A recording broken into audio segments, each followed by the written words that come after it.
Hello दोस्तों, स्वागत है आपको हमारे इस YouTube चैनल में। पिछले वीडियो में हमने देखा था संसदीय शासन प्रणाली के बारे में। आज के इस वीडियो में हम देखने वाले हैं अध्यक्षीय शासन प्रणाली के बारे में।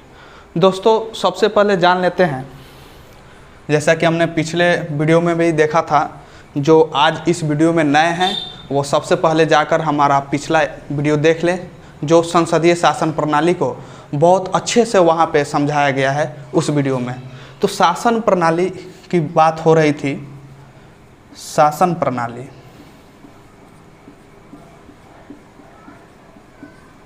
शासन प्रणाली को मुख्यतः 3 भागों में बांटकर देखा जाता है। संसदीय शासन प्रणाली,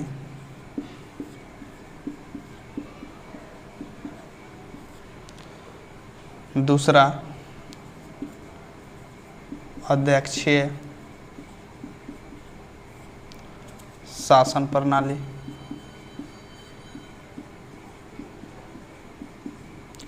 और तीसरा अर्ध अध्यक्षीय शासन प्रणाली।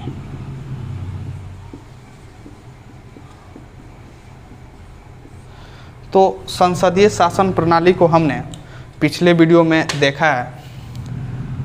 आज का वीडियो जो है, पूरा का पूरा वीडियो जो है अध्यक्षीय शासन प्रणाली पर होने वाला है। तो शासन प्रणाली को मुख्यतः 3 भागों में बांटा जाता है: संसदीय शासन प्रणाली, अध्यक्षीय शासन प्रणाली और अर्ध अध्यक्षीय शासन प्रणाली। अगर संसदीय शासन प्रणाली की मॉडल की बात करें तो सबसे पहले आपके ध्यान में ब्रिटेन आना चाहिए, और अध्यक्षीय शासन प्रणाली का मॉडल जो है यूएसए है, संयुक्त राज्य अमेरिका। और अर्ध अध्यक्षीय शासन प्रणाली क्या होता है? वैसे देश जो संसदीय शासन प्रणाली और अध्यक्षीय शासन प्रणाली के मिश्रित गुणों को अपनाते हैं, उन्हें अर्ध अध्यक्षीय शासन प्रणाली के नाम से जाना जाता है। इसमें फ्रांस, पोलैंड,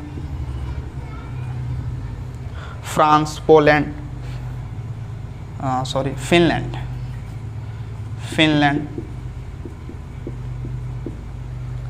और आयरलैंड,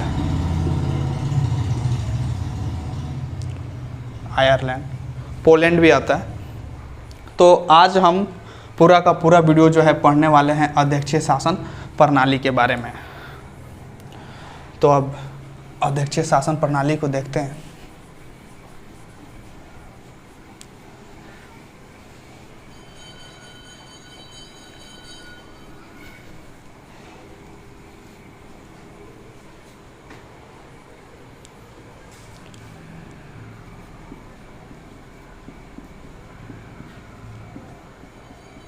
अध्यक्षीय प्रणाली, अध्यक्षीय प्रणाली के लिए बेहतर उदाहरण होगा संयुक्त राज्य अमेरिका। और इसमें जैसे कि हमने संसदीय शासन प्रणाली पढ़ा था, तो वहाँ पे हमने देखा था कि राज्य का अध्यक्ष जो है नाम मात्र का अध्यक्ष होते हैं, अर्थात संवैधानिक अध्यक्ष होते हैं। लेकिन अध्यक्षीय शासन प्रणाली में राज्य का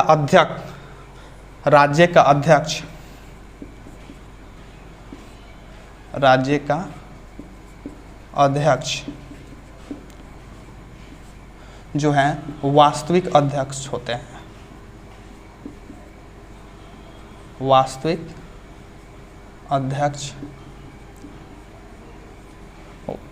राज्य का अध्यक्ष जो है वास्तविक अध्यक्ष होते हैं। जैसे कि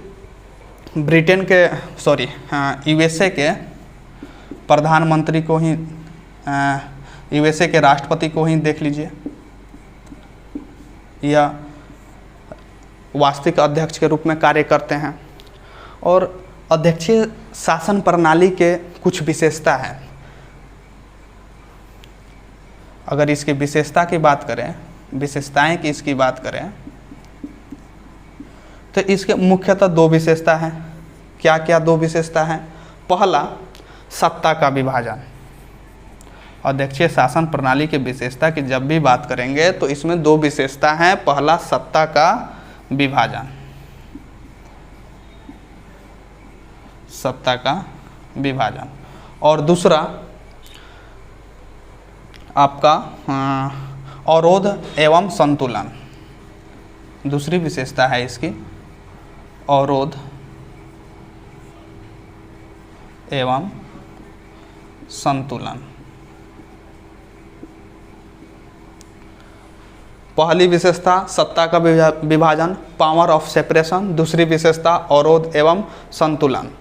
तो इसमें सत्ता का विभाजन में क्या होता है, सत्ता का विभाजन से क्या मतलब है यहाँ पे, तो सरकार के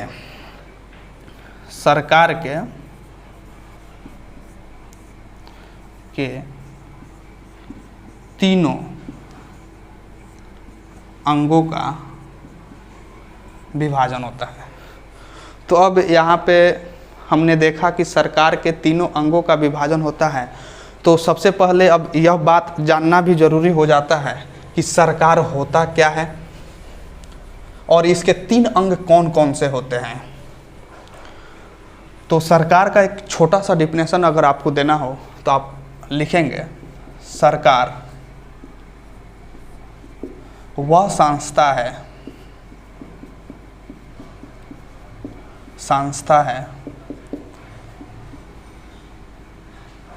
है जिसे शासन का संचालन किया जाता है या शासन चलाया जाता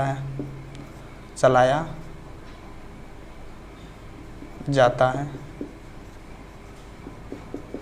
इसमें क्या होता है, जैसे कि आप लोगों ने सुना होगा मोदी सरकार, तो इसमें 2, 4, 10 लोगों को मतलब छोटा सा उदाहरण देकर समझते हैं। इसमें क्या होता है, 2, 4, 5, 10 लोगों का समूह होता है और जो शासन को चलाते हैं, सरकार को चलाते हैं। अब सरकार के अंग की बात करें, सबसे पहले यह बात यहाँ पे देख रहे हैं, शासन से क्या मतलब है, शासन का अर्थ क्या निकलता है। शासन का अर्थ होता है, शासन का अर्थ होता है सार्वजनिक जीवन का संचालन करना,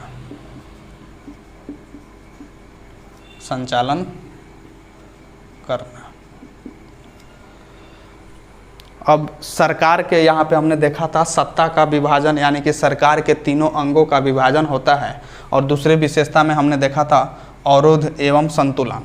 तो अवरोध एवं संतुलन की तरफ बाद में जाएंगे, लेकिन अभी पहले देख लेते हैं कि सरकार के 3 अंग होते क्या क्या हैं, कौन कौन से वह 3 अंग हैं, जान लेते हैं। थोड़ा बीच में ये टर्म्स आ गए थे इसलिए इनको भी समझना जरूरी हो जाता है। सरकार के 3 अंग कौन कौन से हैं भाई, आइए देखते हैं। सरकार के 3 अंग में पहला है विधायिका,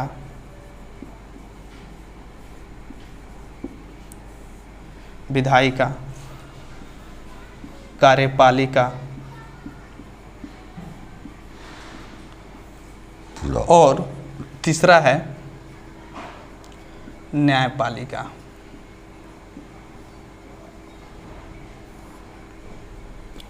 विधायिका सरकार का वह अंग है जो कानून बनाने का कार्य करती है।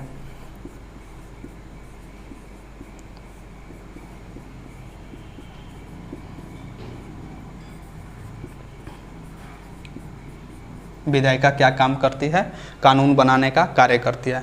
कार्यपालिका सरकार का वह अंग है जो कानून लागू करने का कार्य करती है।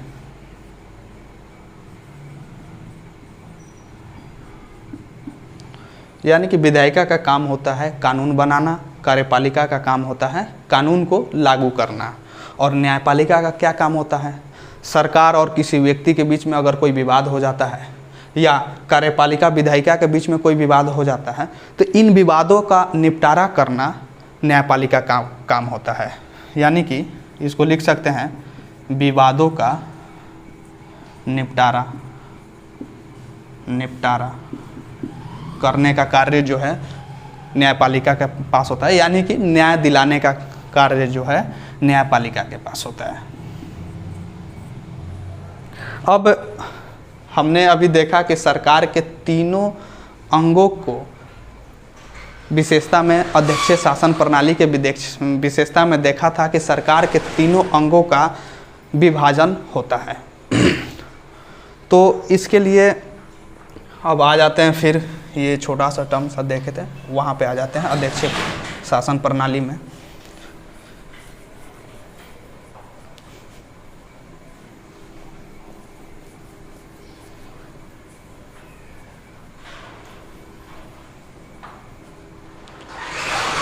सरकार के तीनों अंगों का विभाजन एक विशेषता में हमने देखा था।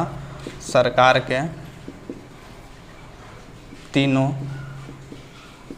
अंगों का विभाजन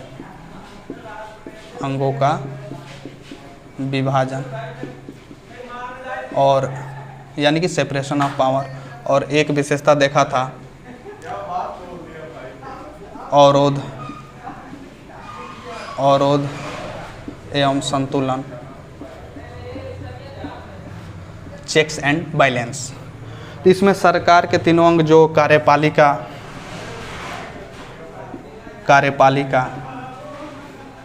पालिका, विधायिका और न्यायपालिका,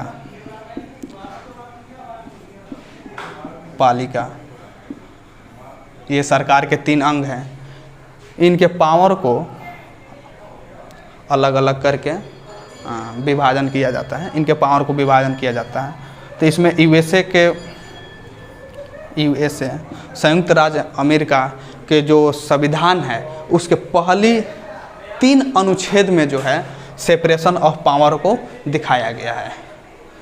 अध्यक्षीय शासन प्रणाली में जो कि यूएसए जो है उसका एक मॉडल है, तो उसके संविधान के पहले 3 अनुच्छेद में ही सेपरेशन ऑफ पावर को दिखाया गया है। और सेपरेशन ऑफ पावर यानी कि सत्ता का विभाजन जो है, इसका मतलब कि यूएसए जो है यानी कि संयुक्त राज्य अमेरिका जो है सत्ता का विभाजन का कहाँ से मतलब ऐसा सोचा कि सत्ता का विभाजन जो है हमें अपनाना चाहिए ऐसे, तो इसका जो है फ्रांस से आया, सत्ता का विभाजन का फ्रांस से आया है। फ्रांस का एक दार्शनिक हुए मोंटेस्क्यू।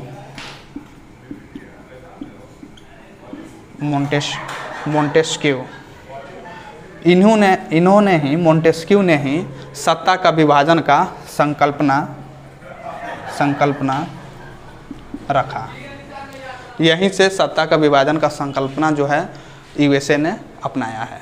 उसके बाद अब अवरोध एवं संतुलन यानी कि चेक्स एंड बैलेंस में अगर देखें हम, तो इसमें क्या होता है कि सरकार के जो 3 अंग हैं कार्यपालिका, विधायिका और न्यायपालिका, एक दूसरे को पर प्रभाव डालती है, यानी कि एक दूसरे के कार्य में अवरोध उत्पन्न करती है।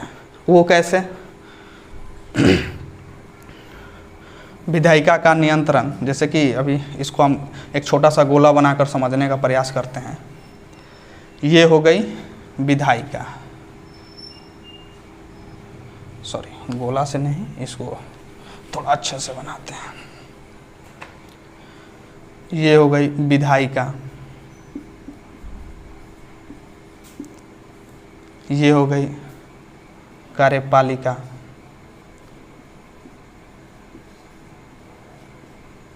और ये हो गई न्यायपालिका। इसको ध्यान से समझिएगा। विधायिका जो है, विधायिका का नियंत्रण कार्यपालिका पर होता है और कार्यपालिका का नियंत्रण विधायिका पर होता है।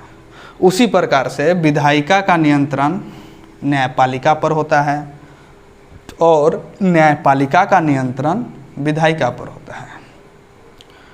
और जब ये दोनों का नियंत्रण देख लिया कैसे होता है, तब न्यायपालिका कार्यपालिका क्यों बाकी रह जाए। इसी प्रकार से न्यायपालिका का नियंत्रण कार्यपालिका पर और कार्यपालिका का नियंत्रण न्यायपालिका पर। इस प्रकार से तीनों जो है एक दूसरे पर नियंत्रण रखने का प्रयास करती है। तो उपयुक्त ये दो जो विशेषता है संसदीय शासन प्रणाली का, जो ये दो विशेषताएं हैं, इन्हीं के आधार पर अध्यक्षीय शासन प्रणाली संचालित होती है। तो अब हम देख लेते हैं अध्यक्षीय शासन प्रणाली के क्या गुण हैं और क्या दोष हैं। उम्मीद है आप लोग अध्यक्षीय शासन प्रणाली को समझ गए होंगे। थोड़ा एक बार हम रिकैप कर देते हैं कि हमने क्या क्या देखा। हमने देखा कि अध्यक्षीय शासन प्रणाली में जो है राज्य का अध्यक्ष नाम मात्र का अध्यक्ष या संवैधानिक अध्यक्ष ना होकर वास्तविक अध्यक्ष होता है।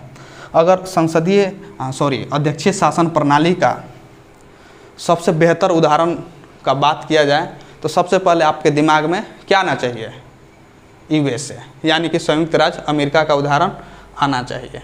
उसके बाद हमने देखा कि इसके दो विशेषताएं हैं, सत्ता का विभाजन और अवरोध एवं संतुलन, चेक्स एंड बैलेंस। तो इसमें सत्ता का विभाजन में क्या था कि कार्यपालिका, विधायिका और न्यायपालिका, ये जो सरकार के 3 अंग हैं, इसमें इसके कार्य शक्ति को विभाजित किया गया है, विभाजन किया गया है। और अवरोध एवं संतुलन में हमने देखा कि सरकार के जो 3 अंग हैं, कार्यपालिका, विधायिका और न्यायपालिका, तो यह एक दूसरे पर नियंत्रण करने का प्रयास करती है। तो इन बातों को हमने देखा और इन्हीं 2 आधारों पर इसका अध्यक्षीय शासन प्रणाली का, यूएसए का संचालन होता है। अब हम बात कर लेते हैं इसके गुण क्या है और दोष क्या है। अध्यक्षीय शासन प्रणाली के गुण,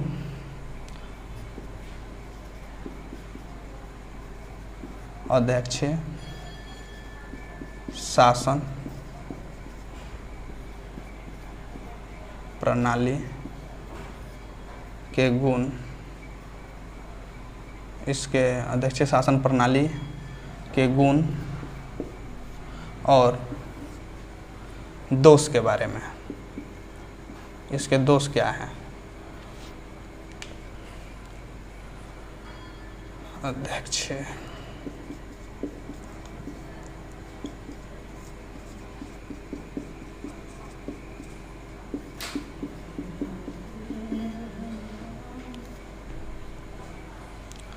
तो इसके गुण में आप सबसे पहले एक पहला आप देखेंगे कि इसमें संसद जो है, संसद प्रशासनिक, कार्यपालिका, पालिका के दैनिक जीवन में हस्तक्षेप नहीं करती है। और इसके दोष में आप देखेंगे तो इसका सबसे बड़ा दोष है कि इसमें बजट यार जल्दी से पास ही नहीं होता है। बजट पास करने के लिए ना जाने कितने पापड़ बेलने पड़ते हैं। अध्यक्षीय प्रणाली के सरकार को ही यह बात पता होगा, क्योंकि हमने देखा है कि यूएसए में कभी कभी तो बजट पास होने में 6 महीने का देरी हो जाती है। वहीं संसदीय शासन प्रणाली की बात करें तो संसदीय शासन प्रणाली में बजट जो है 1 से 1.5 महीना के अंदर, 2 महीना के अंदर ज़्यादा से ज़्यादा पास हो जाती है। और इसकी फिर गुण के बारे में एक और इसका गुण अगर देखें तो हम देखेंगे कि इसमें राष्ट्रपति जो है, राष्ट्रपति निर्णय निर्माण में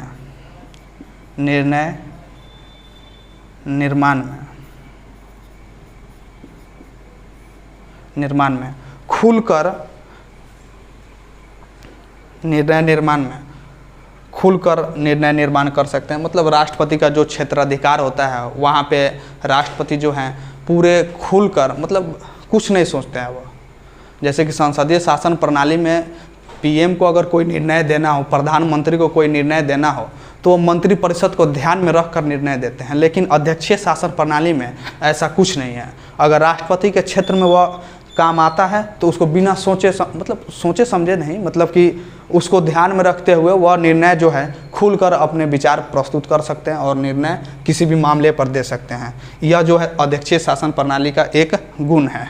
और इसके दोष में एक दोष देखें एक और, तो इसमें उत्तरदायित्व का सिद्धांत का संचालन नहीं होता है। उत्तरदायित्व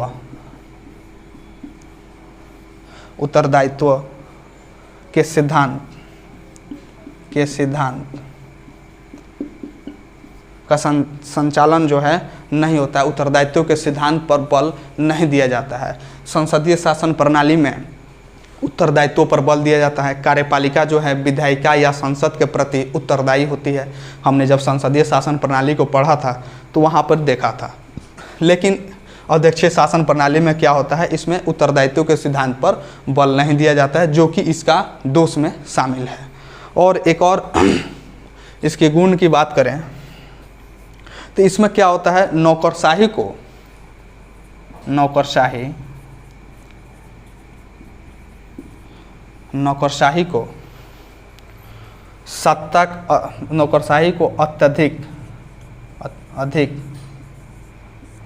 अधिक सत्ता का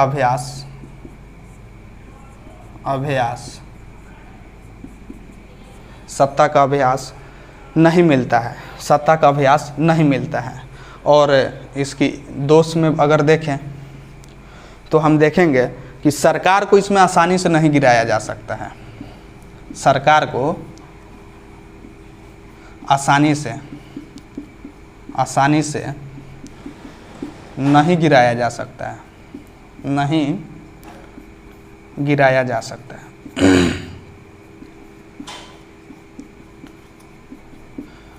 जो एक बार सरकार बन गया, जो एक बार राष्ट्रपति अध्यक्षीय शासन प्रणाली में बन गए, तो समझिए 4 साल तक उन्हें कोई नहीं हटा सकता है।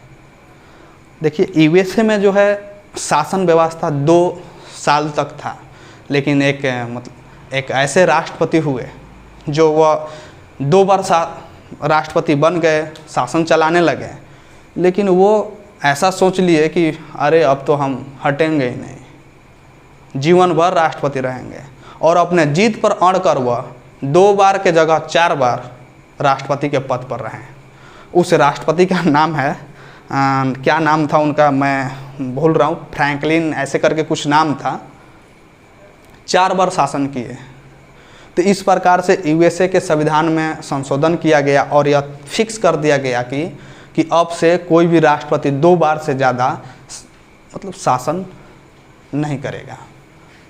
तो इसकी यह एक कि दोष में ही आता है कि सरकार को आसानी से नहीं, एक बार सरकार बन गए, राष्ट्रपति बन गए, तो 4 साल तक वो आराम से, चाहे वह जनता के लिए काम करे या ना करे, कुछ भी करे, 4 साल तक वह शासन में रहेंगे तो रहेंगे। लेकिन संसदीय शासन प्रणाली में क्या होता है, अविश्वास के प्रस्ताव लाकर सरकार को गिराया जा सकता है। उसके बाद अध्यक्षीय शासन प्रणाली के एक और गुण के बात करें तो इसमें जो है अस्थाई सरकार होती है। अस्थाई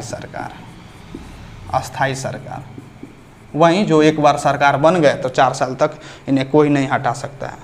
और अध्यक्षीय शासन प्रणाली में एक दोष है कि इनमें जो है मंत्री परिषद के जो विभिन्न समुदायों के जो लोग आते हैं उनको प्रतिनिधित्व करने का अवसर प्रदान नहीं होता है, जबकि संसदीय शासन प्रणाली में विभिन्न समुदायों के लोगों को प्रतिनिधित्व करने का अवसर प्रदान होता है। तो आज के इस वीडियो में इतना ही। अध्यक्षीय शासन प्रणाली को हमने पढ़ने का, जानने का प्रयास किया। सो आज के लिए इतना ही। मिलते हैं नेक्स्ट वीडियो में एक नेक्स्ट टॉपिक के साथ। तब तक के लिए जय हिंद, जय चंपारण।